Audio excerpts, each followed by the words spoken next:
So, hi guys, Matt here. This week we are extremely lucky to be speaking with author Kirstin Innes.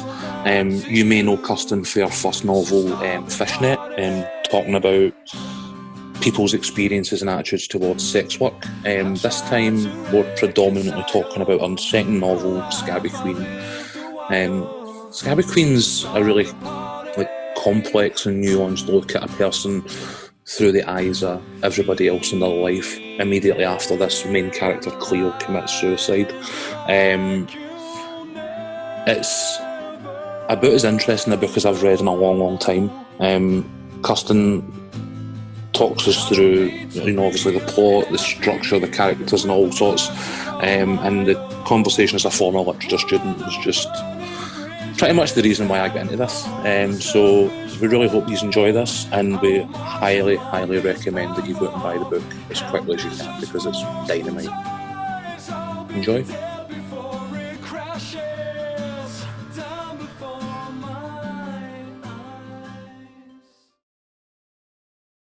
So hello and welcome to what will be, I think, episode 90, as we discussed, of the Rebel City podcast. This week we are delighted to have author Kirstin Innes, who's going to be talking to us about her latest novel, Scabby Queen. Hi Kirstin, how are you doing? Yeah, that is indeed Scabby Queen. Good to have you on. Thank you for having me. Not at all. Usually we kind of just throw open the first couple of minutes in the off chance that our audience don't know who the guest is, and just let the people introduce themselves in their own terms, really. I mean, do you just mind letting folk know who you are? Sure. I I write books.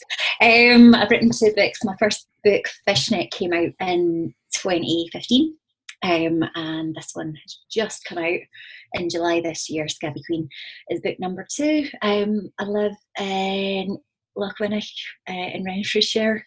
I lived in Glasgow for 15 years, maybe not quite that, before that, and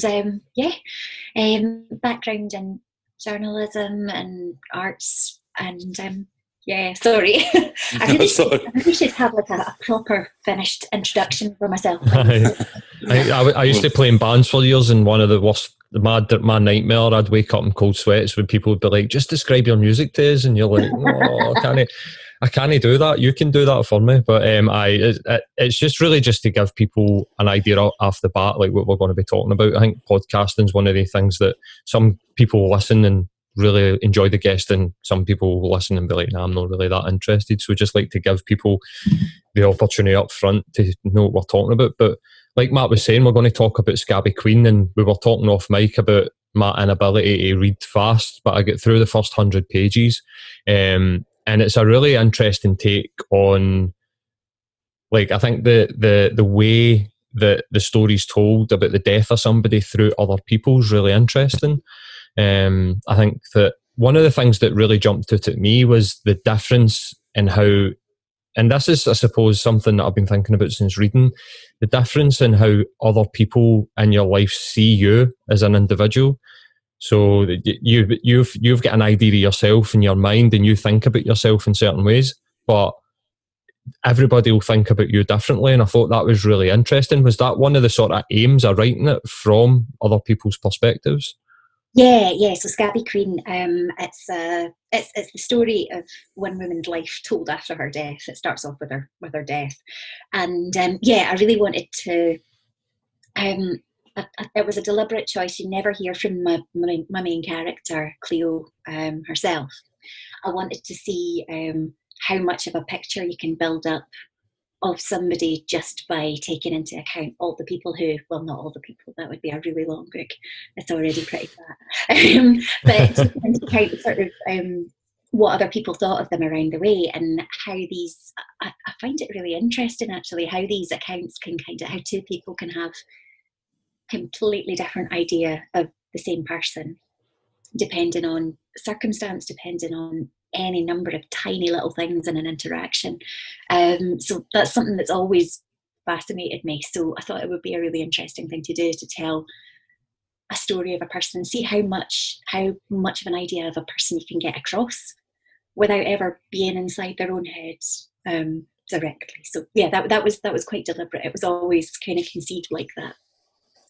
It's a technique that I really enjoyed. I mean, you know, in the build up to this, I'd kind of flagged up that I did do a bit of studying of literature over the years, and I struggle to think of a time I've seen or I read anything personally that had this kind of like fragmented kind of storytelling, and I kind of took almost kind of like the opposite, where you're saying that these different accounts give a really nuanced and sort of broad idea of Cleo as a person, but like, we talk about mental health and suicide prevention quite regularly. And one of the things that we hear from people is that when somebody takes their own life, it leaves a hole. And when I seen the various perspectives of Cleo's life and death, I was drawn to the absence that it left, that, you know, it felt like you were maybe trying to illustrate that impact on the life of people when somebody's removed in that manner. Is that something that would be fair? That as well, to a certain extent. And it's just both of those things kind of working together is how I sort of structured the book. I just thought it was really interesting to see. Sorry, I'm a big hand talker. I don't know. Well, that's all right. It's something I've become aware of since doing all these Zoom things. You can suddenly see your hand, put your hands down. It's just that idea of trying to. Yeah, the whole is definitely something that was there as well. So there's the absence of that person directly, and all you're left with is memories. And you know, I'm interested in the memories that we kind of, the way that we sort of change memories around. You know, people's memories can kind of shift to fit the story that they want to tell themselves at the time.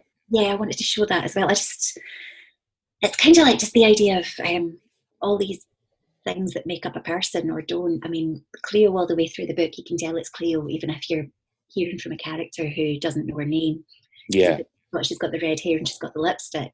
And I thought those are kind of two signifiers that can carry her throughout her life, because the book does jump about over 50 years of her life.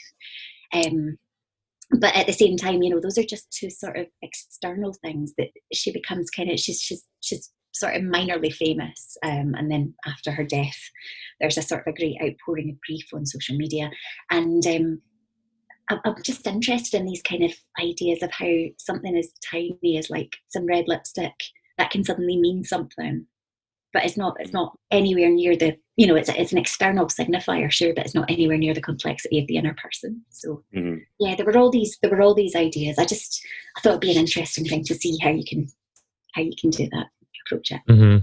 I think, like, even just outside of the book, it felt really real. It felt like a real story. I mean, I think when I first started reading it, I was thinking, I'm going to Google who this person is, because I've never heard her before, thinking that feels like a real story. Really indicative to like how well the story's been told. But one of the things that really screamed out at me is, and I think this is something that is really prevalent, is like, why do we feel such like a draw towards people that have died? Like, why do people's art become more relevant once they're gone? I mean, there's famous examples of it throughout the years, but in recent times, Kurt Cobain, Amy Winehouse, Michael Hutchins, who had almost until... Had it this week with Chadwick Boseman. Yeah, but people like Michael, the one with Michael Hutchins was, it felt quite closely to the Chloe story, because he had almost became irrelevant as an artist, but then once he died, he became relevant again. But why do you think that we do sort of like glamorize this? We almost feel drawn to this sort of like immortalizing people that have either committed suicide or died young.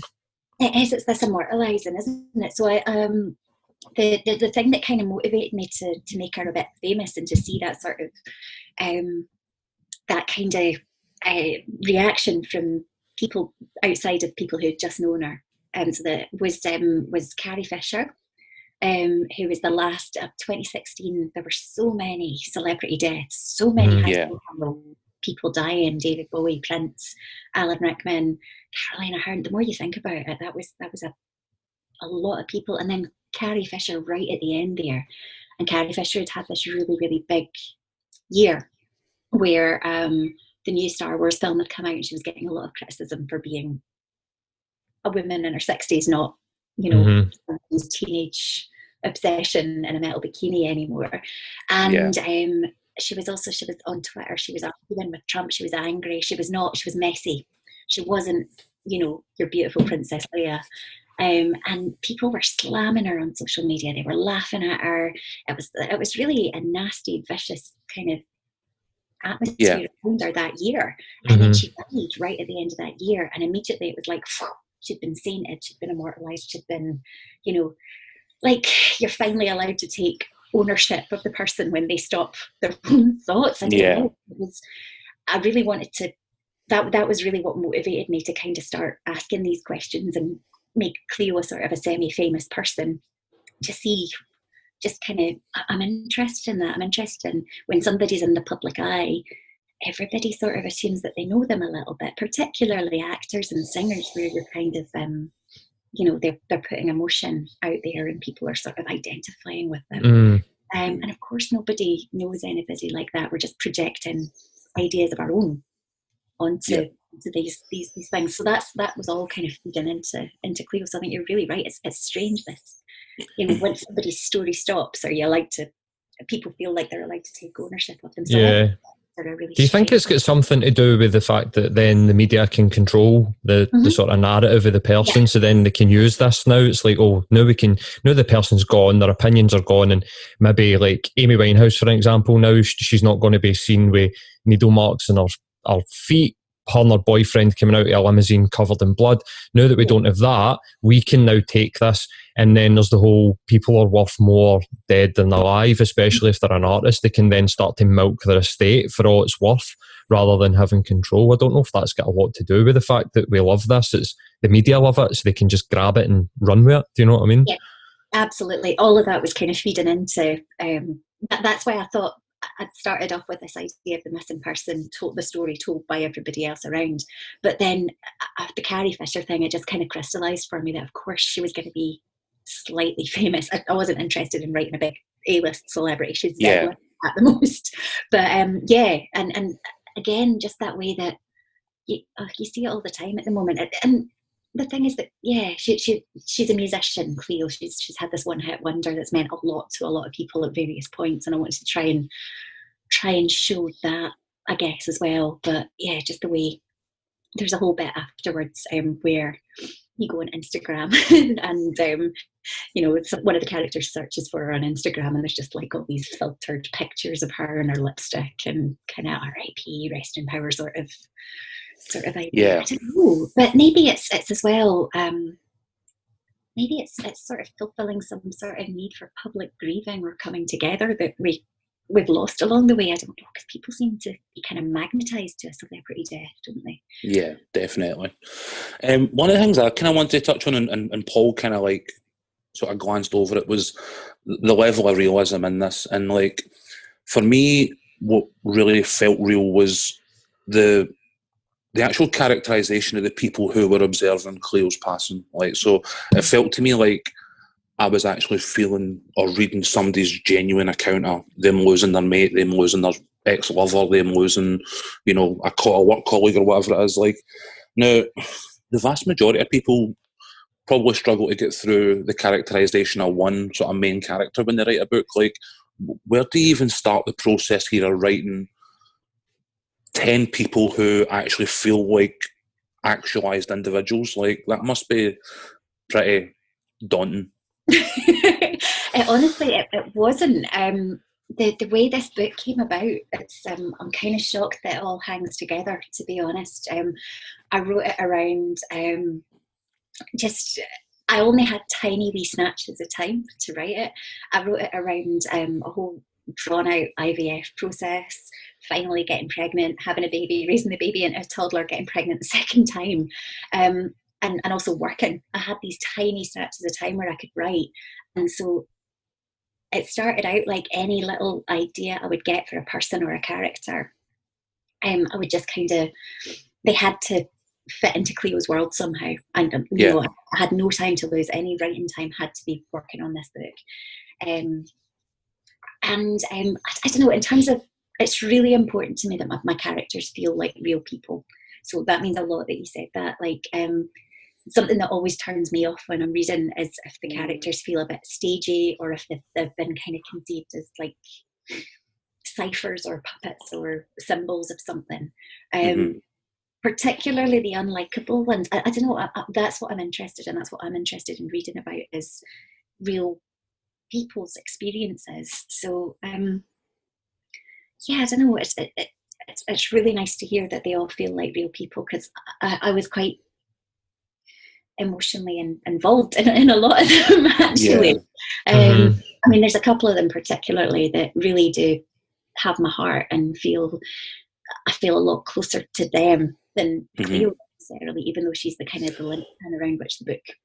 I get what you're saying. I think when I was reading through, I don't know how to pronounce it, but I've been pronouncing it in my head as Xanthe, where she talks about having went to Greece and found this sort of new life, and then Cleo comes to visit her, and she almost brings a sort of dark cloud where I've got to say, I felt a real a real connection to Xanthe there, because I was almost disappointed for her that this had come back into her life at a time when she was actually sort of moving forward. You know what I mean? So I get what you're saying in terms of there's an instance there straight away where I've sided over the character who's narrating rather than the object of the entire affair. Yeah, but that was really important. Just that's how I wanted to approach it. My original idea was to write a book about a person who has extreme kind of short-term relationships, friendships or romantic relationships, and they're very intense, but they're very short-term, and they're blown up, and she moves on to the next person.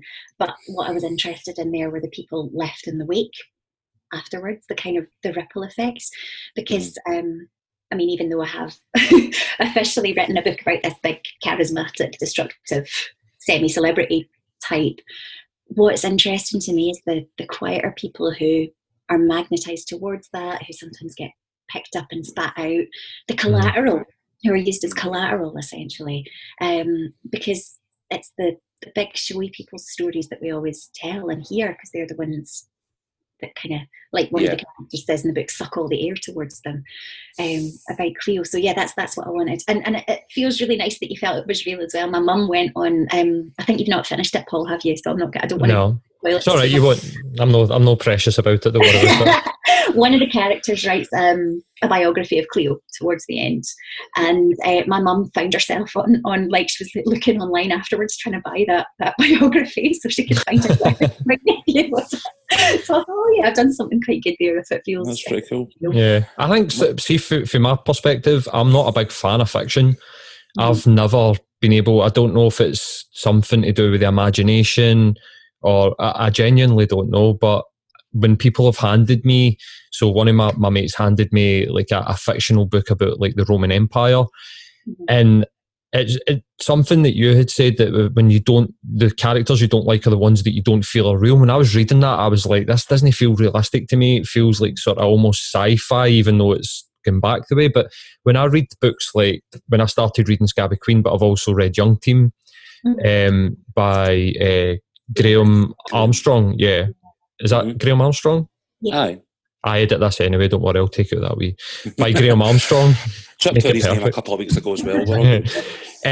That I think that I've started to realise it's no fiction and non-fiction, it's the fact that I'm able to relate, or even just feel that these characters are really real, so it draws me in and it keeps me hooked, whereas I find myself in the sort of where you need to use the sort of fantasy element of reading. I don't really get into that, so I think that's testament, because like I said, I read 100 pages yesterday and I'm loving, like I can't wait to just keep going to get it. Like, sometimes with books I get a bit like, right, now I want to just get through this just so that I can read it, but with this book I feel really engaged, so that's testament to what you're saying. Like, I think you've achieved the goal of creating, like I said, I mean, I googled the person to find out who they were. So, and you weren't alone there either. No, definitely not. See, just before we like move into another subject, like you were talking there about like the creative process, like having kids, going through a pregnancy. You were obviously like very, very busy and had a very busy life at the time. How did you? Me and Matt talk a lot about with a lot of the guests about flow state. We were talking to James Allen for Las Vegas about he sometimes feels like he reads his lyrics back and he's like, I don't remember writing these lyrics. It just sort of like flows out. But for me personally, to get into that creative space of like no mind, it takes me a while to get there. So I need to just sort of plug away for an hour and then eventually I get to that place. See, when you've got like sort of small amounts of time, do you have a technique to get yourself into that state of creativity, or is it just something that you've been able to just tap into easily? It comes and goes. I find it quite important. For me, I need to block the internet, completely block it. Like I've got various blocking systems in place that come in and they're scheduled in advance because I need the space. I need brain space. Like I describe it as like the opposite of Twitter. Twitter's like tiny wee bits nipping away at you all the time, lots of little ideas and words, hundreds of different ones. And I need a big space. Before I had kids, I used to go away to Achiltabui and rent a wee bothy there on the beach and write for a week at a time. I really miss that, but that's not possible now. But I live in Lochwinnock. I live in a place where I can get out to big sky and big space. It was kind of one of the reasons I left Glasgow, actually. My partner's a writer as well, and we both found that, especially with social media coming, we just needed to be able to see a big expanse of sky or a big expanse of water, and just kind of, for some reason, that helps my brain be able to kind of think it through. Does this make sense? Yeah, No, absolutely. You're almost sort of grounding yourself to get moving. Yeah, but also opening it up a bit, open my mind up a bit. I'm always, I do a lot of coaching with emerging writers, and the one thing I always say is find some way of getting away from your wee computer screen. You need to feel your book kind of outside of a square in some way in order to make it feel real. So yeah, I get like, sometimes I get great big A2 sheets of paper. For me, it's all about like getting space, and that way you can kind of build it together. But yeah, when I was so busy, it was just, I'm kind of amazed still how it all came together, because I just felt like writer's block was a luxury I could not afford to have with this book. I mean, I finished it 2 weeks before my second baby was born. Wow. So I wrote like 50,000 words of it in 3 months. Towards the end, my partner said, look, I'm going to take on some extra work so you can give up work because you need to get this book finished. Yeah. Haven't written a word in 2 years now, so fair enough. You'll be building up. I was right to get it done and get it in there. But yeah, it's just about but this one, it all just came out of me. The other book, the first book, was much harder. This one, I kind of don't really want to take that much credit for it. It just seemed to be something that came, and I'm a bit worried I'm not able to create that circumstance again, actually. But yeah. One of the things I wanted to ask, because especially like the character Cleo, like, even though, as you say, we don't actually hear from her directly throughout the course of the book. Like, she's somebody who like grabbed me. Like, I was really drawn to the character, and like, I wonder if like the conscious choice to kind of leave her out, was that difficult? Like, was it? You know, I mean, you've painted a really nuanced and like detailed picture through the eyes of other people. Like, I feel as though there is a really complete picture of Cleo in the book, but like, are there Cleo chapters sitting about in a drawer somewhere that we can get a look at? Not Cleo. There are a few missing narrators that I'm gonna. I don't know. There were 2 that didn't make it into my final cut of the book before I submitted it to my agent, and then there were another 2 that my editor said, I think they're maybe just doing double duty. We can maybe get them out. So yeah, there were even more other voices. There are I think 3 bits in the book where. And there's 2 missing chapters from the hardback as well. I don't know if you read. Did you read it in hardback, Matt? I've got the hardback, yeah. Yeah, I'll send you an email. There's it was because of COVID. There was just a massive mystery. Oh, I remember seeing this actually. You were talking about how they were now collector's items, making a joke about it. Yeah, so there's 2 missing chapters in there, but there's 3 bits in total, including one of the missing chapters, where you hear a big kind of rant from Cleo's point of view. Right. That felt like about as much as I wanted her to kind of see. Yeah. And I'm the chapter that opens the book is a sort of mocked up 1990 Q magazine interview with her when she's a young, beautiful pop star. And I thought I was quite, I wanted to, he talks about how she talks.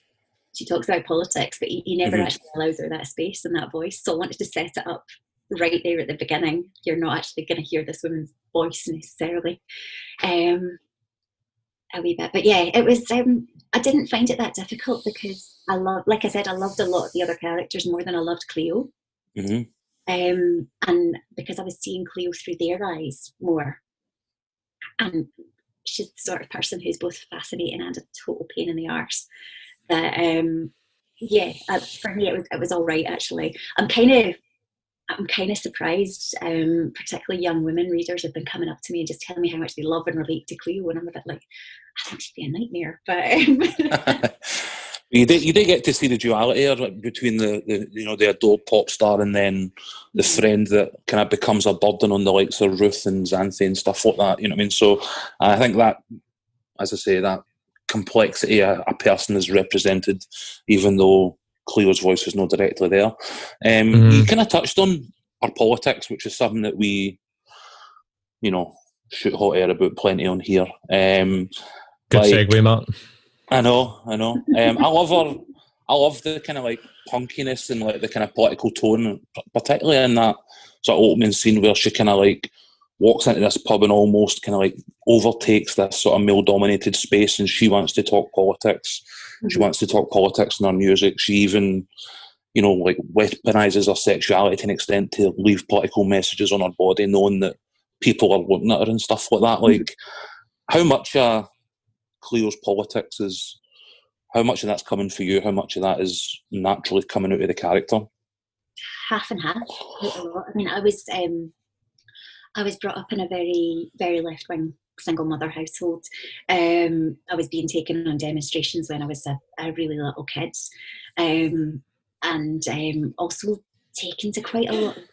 There was a lot of big, for the people, like working class in kind of theatre happening at the time, like things like 784 and Wildcat, and my mum was right into them, so she would take me along from when I was quite young, from when I was about 8 or 9 or 10, and at the same time the poll tax was happening, and that was having a really big impact on me as well, and it just all seemed to slot into place. But a lot of it again was 2016. I wasn't writing the book in 2016, but I was just kind of working out what was going to happen, and it was a horrible year politically. I mean, it's all been downhill for a long time, but Brexit and Trump, and it just felt like this hardening happening in the world, and we were walking back on all of this work that we've been doing, good vital work towards human rights and equalities, and this all kind of filtered in together actually. So it was always I think having processed through that year, I needed Cleo to be political, and then it just seemed to slot into place because for me the poll tax demonstrations were such a big, I think that was the first time that I kind of got what it was about. I mean, I could shout Maggie, Maggie, Maggie out when I was 5, but not really know what that meant. But yeah, I was 9 and 10 when the poll tax was happening, and it was the first time I kind of understood the injustices, and it kind of clicked into place for me. And so for Cleo, even though she's 12 years older than me, it seemed to make sense to that's how she would that would be her big starting point, that would process it. And from there I just kind of worked back and forward. So I realised that she needed to be in her early 20s, around about 1990, to have this big one-hit wonder, because her big one-hit wonder is an anti-poll tax song. And she needed to be in her early 20s there. And from there, it just seemed to, I had an idea of how old she was going to be when she died. And then I realised she was going to be 16 or thereabouts, around about 1984, and that was the miners' strike. So then I needed her to come from Ayrshire.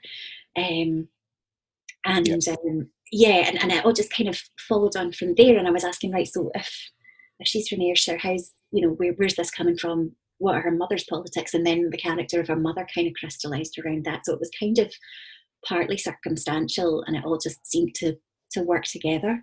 But then also I could take her forward. And so, the kind of the blandness of make poverty history, that sort of thing. And I was thinking, if I was 37-year-old political activist who had been forged in the miners' strikes and the Podsdam riot. How awful and nothingy is this corporate top-down thing going to seem? You know, that kind of idea. Yeah. You feel her kind of anger coming through that. There's a few kind of demos and things that I was on that have kind of filtered into that a wee bit as well. But a lot of the time I was just, I mean, she's living through political eras that I wasn't around for or I wasn't aware of. And I thought it was really important, again, to come back to the idea of realness. I read as much as I possibly could. I was reading people's first-person accounts of the Genoa G8 protests, for example. I was watching as much footage as I could of things like that. There's an activist squat that forms quite a central part of the book in the 90s in Brixton. And I was just trying to get as much visual detail as possible as well. So I was looking for videos and photos and first-person accounts and, just trying to build it all up from that, really. Mm-hmm. Sorry. Do you think? No, not at all. So, something that's coming up for me, just as you're speaking there, is that we went for poll tax and minor strikes and like what felt like really important, but like big protest that was taken really seriously, and then we end up at like Iraq War, where we have record amounts of people in the street, but it gets ignored. Yeah. And we have the years after that where it really just feels like we've went into like this sort of individual sort of society where we just don't really care about big picture. It's just about how does it impact me, X, Y, and Z. And one of the things I was going to ask was, do you think that might, off topic for the book, but just in a political sort of conversation, do you think that we might end up in that same place with the BLM stuff that we're getting just now? Because activism's huge. Seems to be that everybody's really engaged with activism. I think lockdowns had a lot to do with that, where people have got enough time and space to actually take in and, well, I feel passionately about this. But do you think if they... for once. Yeah, exactly. But do you think if the establishment don't, which it looks like they're not really going to do much about or really pay much attention to these types of protests, that we'll end up with another post-protest sort of blandness, like you're saying, like beige protests where nothing gets really done about anything? Mm-hmm. I do wonder. I really hope not. I really hope we're going to kind of, there's got to be something. I mean, America feels like a powder keg just now, doesn't it? It feels like that entire society is about to blow itself up. We were just saying that before you logged in. He was asking me, had I seen American news? And I was like, after the last couple of weeks, I've had to pretty much disconnect from it because it really does look as though they're on the brink of something resembling a civil war at this point. But whether that's the reality in the country, I don't know. You know what I mean? I don't know. I mean, it isn't actually off topic for the book because I followed Cleo's trajectory through that, actually. Mm-hmm. I don't know. It's kind of, it's just, you can just sort of say what you hope would happen and what you wouldn't. It feels like surely after all this sort of blandness, I've got a lot of faith in the people who are young just now. I mean, I was a teenager at the height of Britpop. Mm-hmm. And that in Cool Britannia, and that was your ultimate and ironic blandness, apolitical, everything's okie dokie. Yeah, try to recreate the swinging 60s, but with major record labels and like fashion labels and catwalks. It wasn't anything, it didn't feel organic, did it? It felt created almost, like Noel sitting chinging champagne with Tony Blair, and you're like, right, okay, is this where we are? Yeah, that's where rock stars. But we were all encouraged not to be angry, and maybe that's what kind of led to, this is the sort of trajectory I've tried to trace with Cleo, that's kind of what led to the Iraq War was this big outpouring of anger though, and then, like you say, it was just ignored, and they thought they'd maybe harness it, turn it into Make Poverty History, which is still, I'm sure they had nice aims, but it's a deeply cynical marketing exercise, that, isn't it? Mm-hmm. I don't know. I just, God, I've just got to hope the young folk now are so much. Do you know the thing that really gives me hope is that teenagers all over the world mobilised on TikTok and booked out that Donald Trump rally with me. That was pretty cool. I'm just like, I'll go on the kids. I think the kids have got it sorted. I mean, my God. Just keep trolling them. Aye.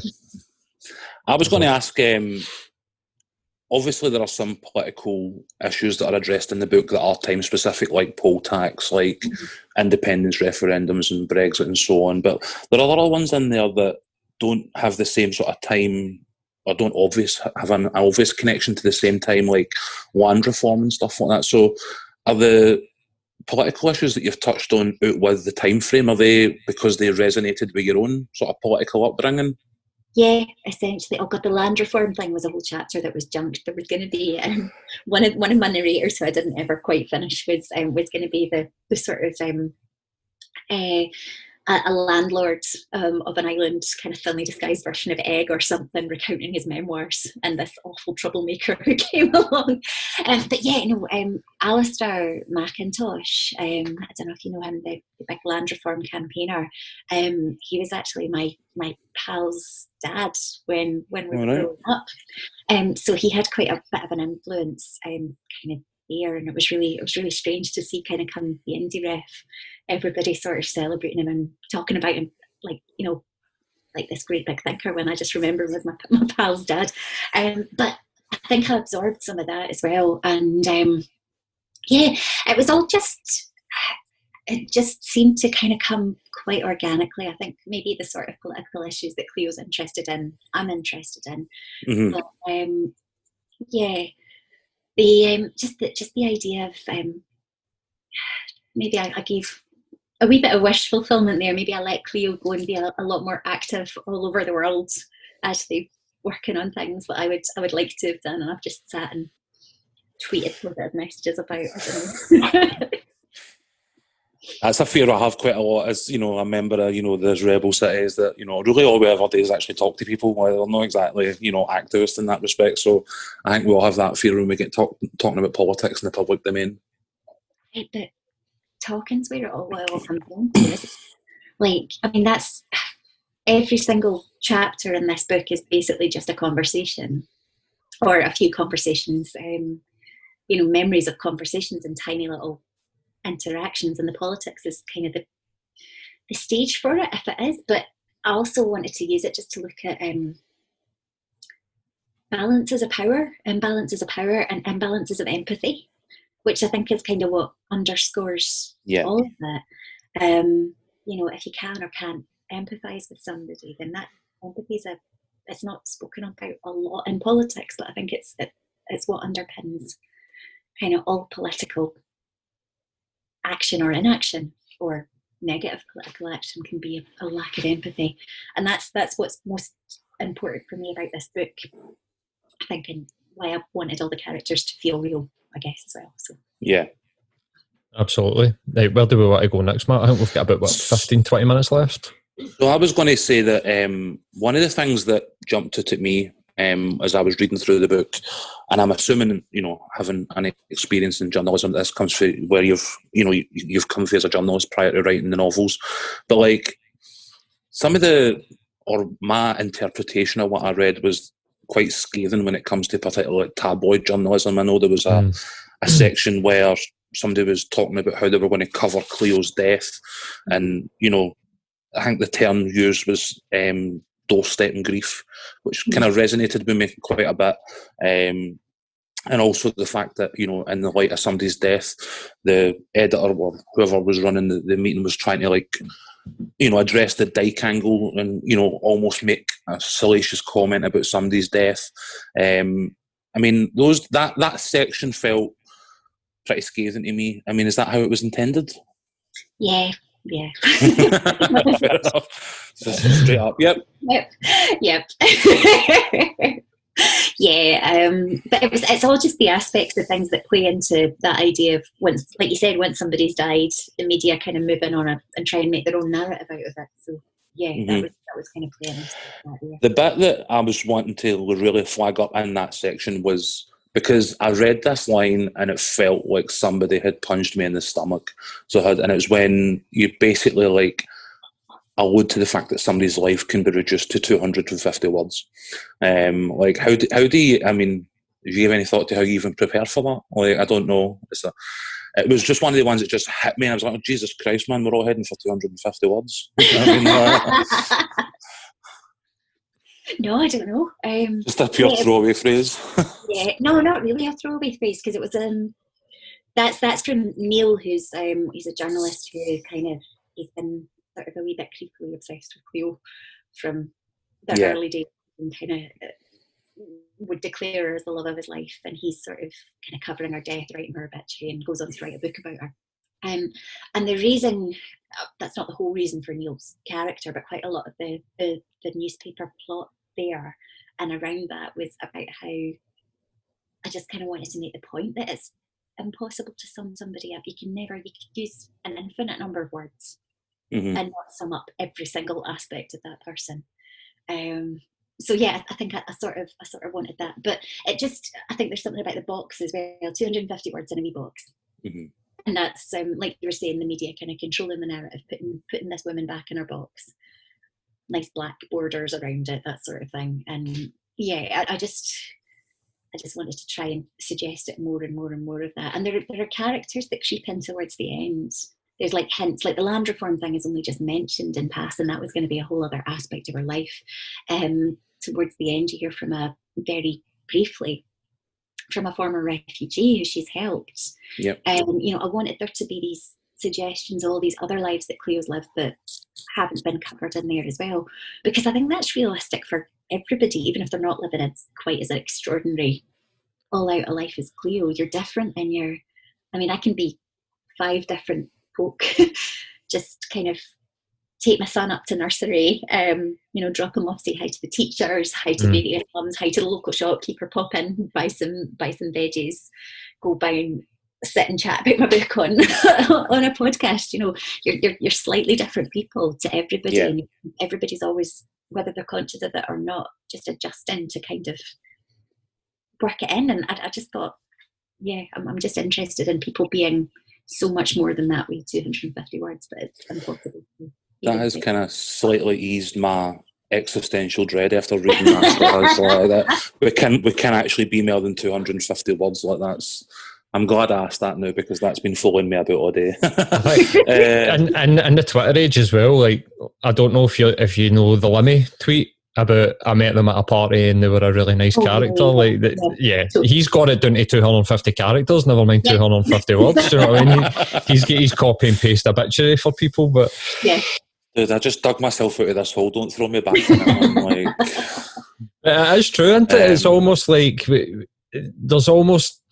there's like this sort of fascination with who can get there first as well, isn't it? It's like when somebody passes away, it's like everybody jumps to their social media to be like, oh no, and then there's almost like this sort of like domino effect that happens where you jump on and you go, oh, what's happened to this person? You go into trending, and the trending, you click it, and then you just read through maybe like the top 10, like we're saying, 400 characters, like summary of this person, and it's like it just does not speak to me at all. It sort of lacks respect, and I think like that's what the tabloids do when somebody dies. They don't really respect the person unless it's somebody that they need to respect. Otherwise, like if like a big British figure died, like if when the Queen passes away, or a member of the royal family, then it's the 5-page spread, and like they get the whole story and everything out. But then, if, like you're saying, sometimes people just become a footnote, and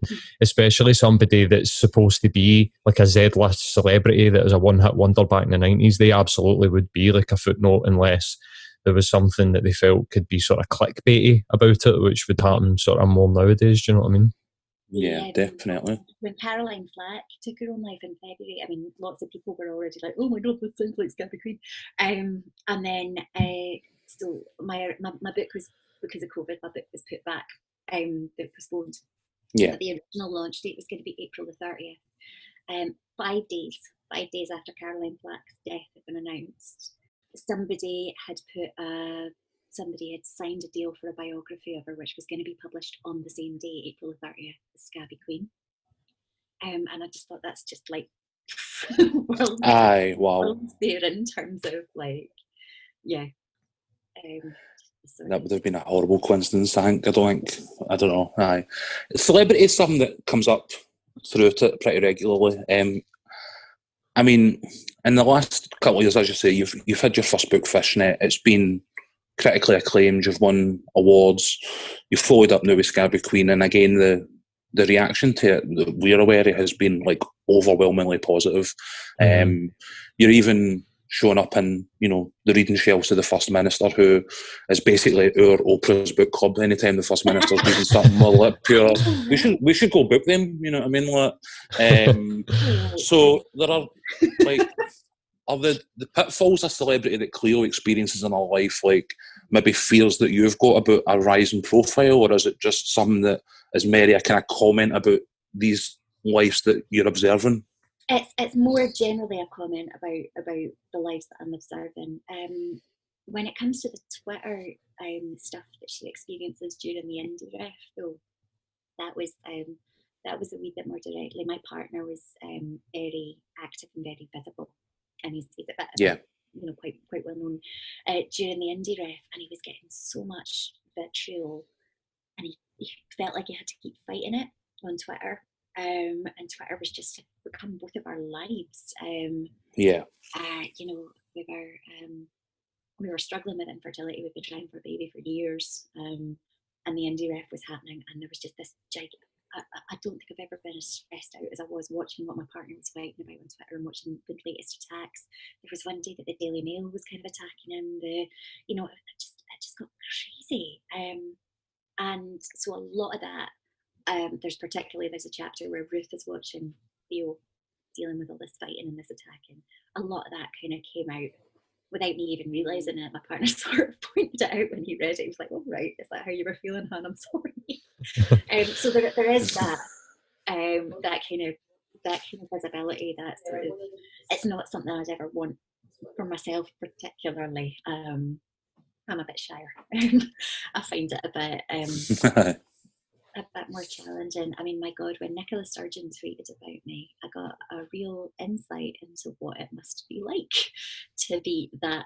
I mean, I was getting so much abuse. If you click on the tweet and just look through the responses, they were all atting me in, and it was just like this absolute disgusting pelters and pelters and pelters. And I thought, how on earth could you deal with all of this all the time at that sort of level?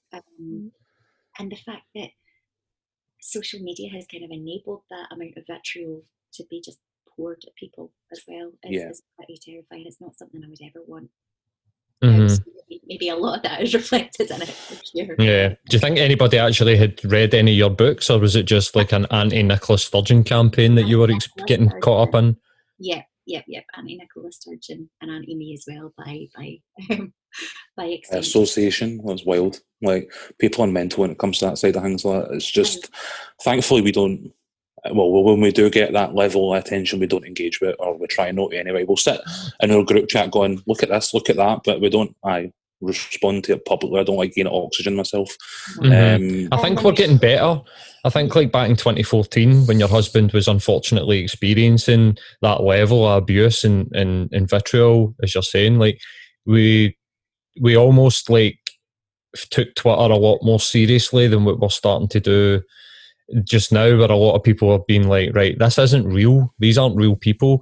We had a conversation with somebody on the podcast, and I said to them, if you're walking down the street and somebody runs up and screams at you because of the trainers that you're wearing, you don't engage with the person and scream back. You turn around and you walk away, and you kind of need to treat Twitter the same as that, because if somebody's coming at you with anger, and it's got nothing to do with you, it's the person, it's more about them and it is you, and you should just completely just try and ignore it. But it's so hard to do when everybody starts at the same level and everybody's on, everybody's got a Twitter feed, so you almost take everybody at that sort of level. It's the same. We'll engage, try and get some sort of conversation, and all you get is just like screaming into the void.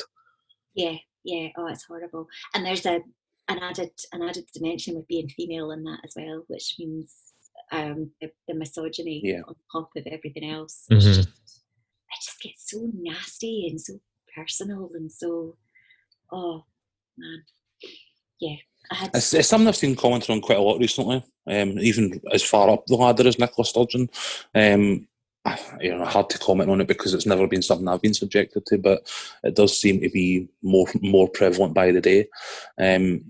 as we start to wrap up, and it's not necessarily directly associated with misogyny, but I think there's definitely a level in what went on, and it's the undercover police. This is something that I remember at the time. I remember the story and thinking to myself, what the fuck? Like, how was this ever allowed to happen? Yeah. But in terms of the book, like, a lot of the subjects you touch on are quite abstract, kind of political, kind of like ethereal things, like independence and whatever else. Mm. This is like a very specific situation you've chosen to call out. Like, why did you make that decision? I was reading about it as I was thinking about this book, and I knew that this book was going to be about women in left-wing politics. In some way, and I just couldn't get past it. I couldn't get past this this idea that there were undercover. Again, it's coming back to empathy a bit, but the idea that a police force could be so callous, so it just seemed to be this idea that you wouldn't think of people as on the same level as you. So these undercover police officers, they would go in, they would infiltrate activist communities, and the best way, the way that they had this handbook, the way that all of them were told to do it, was by establishing a relationship with a woman, first of all.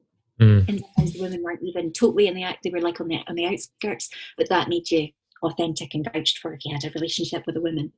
And it's layers of misogyny, it's layers of classism to an extent as well, that that the amount of disassociation that you would have to do. I've read these all these accounts, and the undercover cops, they called the activists sweaties and wearies. It was not sweaties, wearies. And you know, and they used to sing songs, they are fucking wearies and they deserve to die, to like motivate themselves together. Wow. Thinking as you were faking a relationship with a woman. I mean, some of these guys had kids. Some of these guys had children with their targets, didn't they? They had children with these targets. You know, that was like the ultimate success. And they were all married as well. This is the other thing. They chose married men for this, because with families, ideally, because they wanted them to not disappear. Fall in love. yeah, exactly. So they wanted them to have the pull back to these nice home counties wives and children at the end of the day. I just couldn't move past it.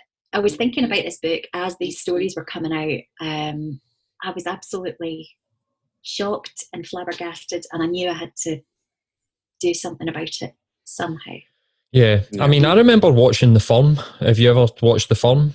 No. Is it called The Firm? There's a Channel 4, no, the Tom Cruise, there's another one. There's a Channel 4 movie, a Film 4 movie about a guy that is asked to go undercover into a neo-Nazi. He's asked to go undercover into the West Ham football firm, and I'm sure it's called The Firm, but not the Tom Cruise one. But the guy, so it's told through this perspective of a police officer that goes undercover, and he ultimately goes crazy, and then the end of the movie, he leaves his girlfriend, he leaves his wife for his girlfriend. That he does the same thing. He gets a girlfriend and that's involved with the West Ham firm, and then the final scene is that he's a full-blown neo-Nazi. He's left the police, and I'm sure that did happen to some of these men, that they went off and just felt like, well, this is better than my life or whatever, or they identified with what went on. But there's never been a story about the women that encountered this, and sort of, I mean, even though this movie was made in like 1991,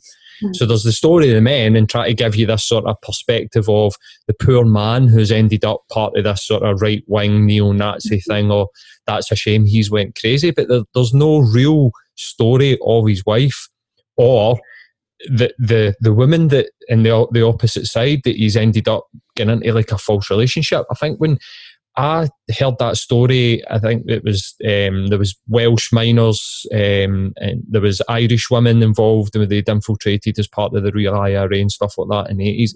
And I could not believe that got greenlit, that they created a way for these men and actually encouraged them to have kids. Like you're saying, that was the sort of golden chalice, like have a child that legitimises you in the community. You're going to get more indoctrined into, like, you're going to get deeper into these societies, and we can try and infiltrate them. But one thing, sorry, on you go.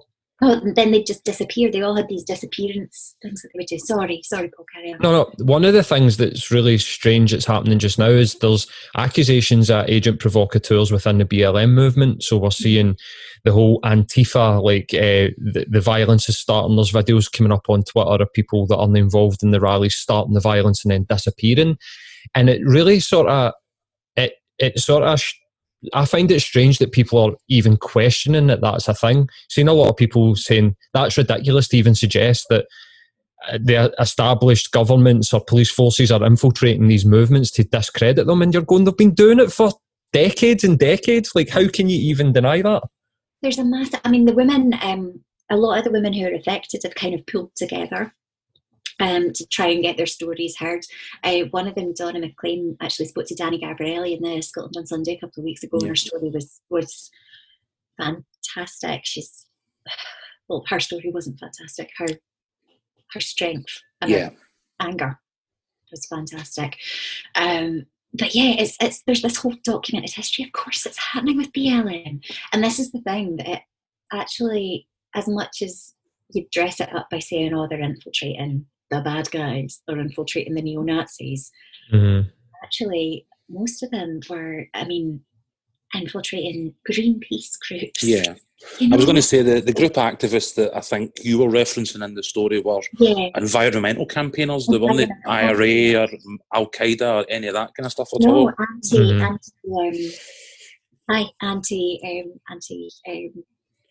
was an anti-McDonald's protest actually that I kind of went for in my wee Brixton campaigners. It's just it's kind of.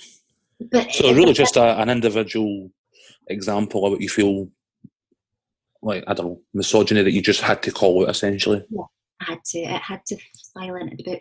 And I wanted Cleo to be affected by it, but it didn't feel like it was Cleo's story. And the woman whose story it is, Sammy, is actually my favourite character in the book, apart from maybe Cleo's godfather. I spent the most time, I think, in Sammy's head because I wanted to get it as right as I possibly could without having that experience. I just kept thinking about how you would feel, about how that betrayal would feel if you'd had this child. And then to go back and what that would do to how you built trust, how you kind of, how you formulate things, how you, and in Sammy's case, it breaks down her current marriage. She only finds out sort of when her daughter's 15. And it breaks down her marriage to her second partner, who she's having a kid with. And I was imagining her brain, just what it would do to you, the ways that you would lash out. I spent so long with Sammy and in Sammy's head actually there. So Cleo's kind of peripheral in that story to an extent, but she's the one who gets the court case going. And that was the bit that I felt it just seemed fantastical, that it could even happen. Yeah, and the damage that the betrayal of a partner does to an individual, I've seen that and experienced that, and there is something really like shocking about it. But then to find out that it's not only an individual that you didn't know, but then it was your government that that actually did it to you, what that would do to an individual would be, I mean, would you ever trust anybody ever again? No, that's what I was trying to get to with Sammy's head. I mean, she goes off to meet Xanthi. She tries, just like an old friend, and then halfway through she has this attack of paranoia that she's maybe just walking into another trap. And I wanted to kind of, it breaks down her relationship with her children, it breaks down her relationship with her partner. I wanted to really show just the effects, the absolute brutal effects. But it's your government, it's the state, it's, supposedly these lives were wrecked supposedly for our own greater security, national security. Absolute nonsense. I think we kind of, as we wrap up, we normally kind of say to guests, what's next. I'm aware of the fact that you've already announced that you've not written anything in 2 years. But do we have do we have plans in the works for anything upcoming? Yeah. Well, I was working on an apocalypse novel, but I'm gonna shelve that for a wee bit and see how it all pans out. Just in case that becomes a true story as well. I'm writing a play just now that I've been working on for years, on and off actually, and I'm working with Scotland on it now, and it's about Scottish country dancing. And the woman there's this kind of larger than life woman called Miss Jean Milligan, who was like the Miss Jean Brodie generation of, after World War One, there were 8 times as many women as men, and these women realised they were never going to get married and really devoted themselves to passionate causes. Jean Milligan's was Scottish country dancing, and she kind of single-handedly took it all over the world, and she's this sort of fascinating dictatorial character. I happened across it. I found an old textbook of hers in a charity shop about 15 years ago, and her voice is an absolute gift to a writer.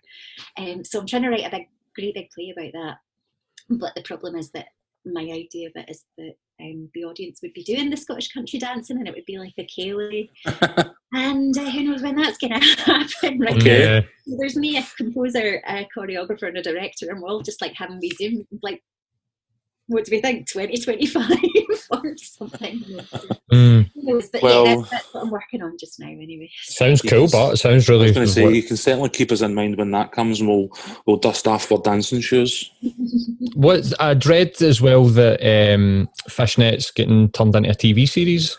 Yeah, that's really exciting. I mean, I don't know if it'll ever fully come to fruition, but they've got the writer Andrea Gibb, who's just got all the BAFTAs. She did Elizabeth is Missing. Yeah. She's amazing. And she's adapting it right now, so I'm getting the first episode script in a couple of weeks. So I'm pretty excited about that. I don't know how you would show that sort of sex work on TV. Because I mean, one of the reasons I wrote Fishnet was sort of about desensationalising sex work. Yeah. Mm-hmm. It's not the sort of sex work that TV likes to show. It's No. Nor gritty. It's just a lot of women doing it in their flats to make some money. Do you remember Band of Gold? Yeah. That's when I seen it was getting made into a TV series. I was thinking, I remember Band of Gold, because I think the Confessions, whatever the Billy Piper one was it was almost like selling it to people, when sex work's not really, like, people that we've spoke to that have been involved doesn't really seem like that. But Band of Gold seemed really realistic, and I was a wee boy when that came out, but I just remember it being sort of like really gritty and sort of cutting edge. So hopefully we get to see it at some point. It's that's the thing though. It's about the people in the middle. Fishnet, it's about the sort of just the women who are kind of doing it to make ends meet, but it's not street work. It's kind of from their flat, sort of mums, basically, single mums mostly. And it's kind of, I wanted to take it away from that sort of Band of Gold. It was really important to me that none of the sex workers in my book were going to die or end up dead. Mm-hmm. Because that's what happens. I was just like normal, real people doing it, basically. So yeah, I don't know. TV doesn't like that.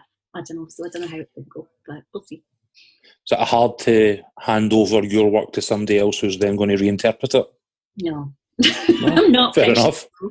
I'm trying to write screenplay treatments, but I'm actually not that interested in. I shouldn't say this on public. Yeah, I'll edit this out. Television you want to give me? I don't know. I like getting inside people's heads, and you can't do that with telly, can you? You've got to trust that you've got an amazing director and actor to convey it all with their eyes. Too many cogs.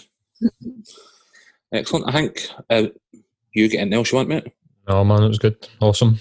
I really enjoyed that. Kirstin, we're going to wrap up. Kirstin, we're going to wrap up there. Really, again, just want to thank you for taking the time to talk to us today. Like, we've both absolutely loved the book, and we wish you all the success with it that has already been here. Thank you so much for having me on. This has been great. Cheers. No problems. Take care. Bye-bye. Bye. Bye. Bye.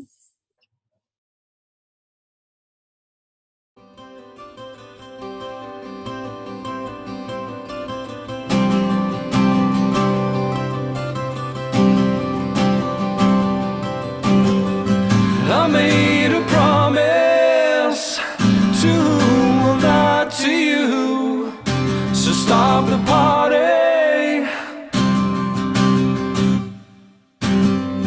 I tried to reconcile a life I lived a while. Just stop the party. Feel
I see right through it, the great deceptive fate you call a party.